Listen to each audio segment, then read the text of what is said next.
अस्सलामुअलैकुम dear students. New topic contract act के हवाले से कम्युनिकेशन। कम्युनिकेशन बेसिकली क्या होती है? Communication an offer, communication of an acceptance and revocation. इस टॉपिक में हम ये तीन चीज़ें देखेंगे। एग्जाम्स में इस हवाले से आपको एक सिचुएशन दी जाती है और पूछा जाता है कि रिवोकेशन आया हुई या नहीं हुई, इसलिए इस टॉपिक को कंसंट्रेट करके देखिएगा। इसमें बहुत सी टेक्निकलिटीज़ हैं। आइए इस टॉपिक की तरफ चलते हैं। Mister A offeror, mister B offeree.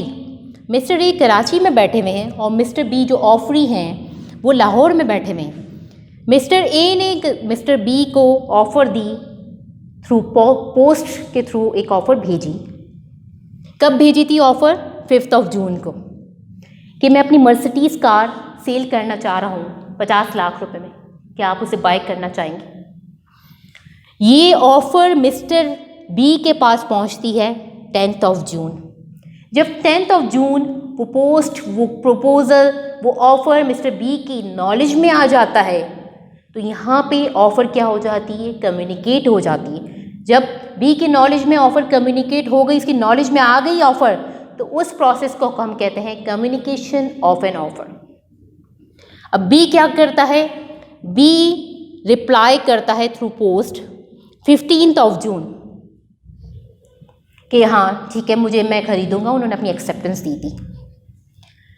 अब 15 जून को बी ने उन्हें पोस्टेज कर दी। अब यहाँ पे कुछ सिचुएशंस आती हैं कि लेट्स सपोज ऑफर ने जो एड्रेस अपना मेंशन किया था वो रॉन्ग था। अब सिचुएशन ये है कि जब ऑफर ने अपना एड्रेस मेंशन किया था वो रॉन्ग था, लेकिन मैंने जब उन्हें पोस्टेज कर दी तो क्या मेरी कम्युनिकेशन उन तक पहुंच गई या नहीं? अब आपके दिमाग में सवाल आएगा कि नहीं, ऐसा तो नहीं होता, क्योंकि रॉन्ग एड्रेस था, वो तो उन्हें मिला ही नहीं लेटर, तो फिर कैसे वो कम्युनिकेट हुई? नो, बिल्कुल ये ऑफ़र कम्युनिकेट हो चुकी, उसकी एक्सेप्टेंस कम्युनिकेट हो चुकी। क्यों? क्योंकि बी ए की मिस्टेक थी कि उसने रॉन्ग एड्रेस दिया। नेक्स्ट सिचुएशन, लेट्स सपोज मैं एक पोस्ट भेज रही हूँ इन ट्रांजिट, टेलीग्राम या पोस्ट जो भी भेज रही हूँ, वो लॉस्ट इन ट्रांजिट हो जाता है, उन्हें पोस्टेज मिलती नहीं है। अब मुझे ये बताएं कि एक्सेप्टेंस कम्युनिकेट हो रही है या नहीं हो रही? बिल्कुल होगी, क्योंकि मेरी मिस्टेक नहीं है। किसकी मिस्टेक है? थर्ड पर्सन की मिस्टेक है। वो TCS कंपनी की मिस्टेक है कि वो पोस्टेज उन तक नहीं पहुंची। तो आए इस तरह की सिचुएशंस आए, हमारी कम्युनिकेशन वैलिड रहती है। नेक्स्ट चीज़, ऑफर डिफरेंट मीडियम से, डिफरेंट मोड्स से भी की जाती है। लेट्स सपोज अगर मैं ऑफर दे रही हूँ थ्रू टेलीफोन, मिस्टर ए ने मिस्टर बी से कहा, मिस्टर ए कराची में बैठे हुए हैं और मिस्टर बी लाहौर में बैठे हुए हैं, कह रहे हैं कि मैं अपनी गाड़ी बेचना चाह रहा हूँ, क्या तुम खरीदोगे? मिस्टर बी ने कहा ठीक है, मुझे मंजूर है, मैं खरीदूंगा। अब मुझे बताइए, मिस्टर ए ने 5 जून को बेसिकली कम्युनिकेट की थी ऑफ़र, और 5 जून थ्रू टेलीफोन कॉल्स उन तक वो चीज़ कम्युनिकेट हो गई। अब मुझे बताएं कि ऑफ़र कम्युनिकेट कौन सी डेट पे होगी? 5 जून। मिस्टर बी उन्हें एक्सेप्टेंस देंगे कि हाँ मुझे मंजूर है, वो कौन सी डेट होगी? ऑब्वियसली 5 जून। या फिर मिस्टर बी ये भी कह सकते हैं ठीक है, मुझे 2-3 दिन का टाइम पीरियड दो, मैं तुम्हें बताता हूँ। नेक्स्ट सिचुएशन देखिए, एक टर्मिनोलॉजी आती है दैट इज रिवोकेशन। रिवोकेशन का मतलब क्या होता है? अपनी ऑफर को वापस ले लीजिए, रिवोक कर लीजिए। कुछ ऐसे सर्कमस्टांसेस आपके पास हो गए, लेट सपोज उस वक्त आपके पास 50 लाख रुपए थे, आपने एक हफ्ते पहले कॉन्ट्रैक्ट किया और आपको पता चला कि कंट्री में कोरोना कोविड-19 का इशू आ गया, पूरी इंडस्ट्रीज लॉस में चली गई, आपके पास पैसे मौजूद नहीं हैं। अच्छा, अब सवाल ये कि इस ऑफ़र को आप रिवोक कब कर सकते हैं? इस ऑफ़र को आप रिवोक बेसिकली कब कर सकते हैं? रिप्लाई, अपनी कम्युनिकेशन ऑफ जो रिप्लाई आप पोस्टेज कर रहे हैं उससे पहले। लेट्स सपोज आपने रिप्लाई पोस्ट किया 15 जून, अगर आप 14 जून को रिवोक कर देते हैं तो रिवोकेशन हो सकती है, लेकिन 16 जून को कोई रिवोकेशन नहीं हो सकती। अच्छा, कुछ सर्कमस्टांसेस आते हैं। लेट्स सपोज मैंने रिवोकेशन 15 जून को भेजी और 15 जून को ही मैंने एक्सेप्टेंस भी भेज दी उनको, दोनों डेट सेम हैं।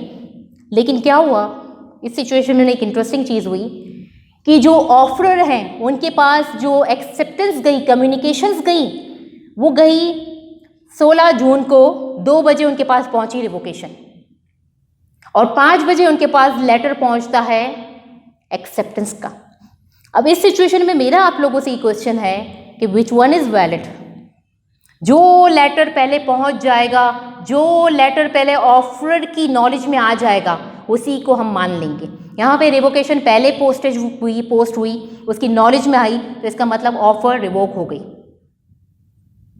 अच्छा जी, जब ऑफर, लेट सपोज दूसरी कंडीशन देखते हैं कि जो ऑफर है उसने अपना एड्रेस बिल्कुल ठीक लिखा, मैंने 15 जून को इनको एक्सेप्टेंस के लिए रिप्लाई दे दिया कि ठीक है मुझे मंजूर, मैं आपकी इस टर्म्स एंड कंडीशंस पे आपकी गाड़ी लेना चाहती हूँ। इनको रिसीव हुई और वो ऑफ़र 20th जून।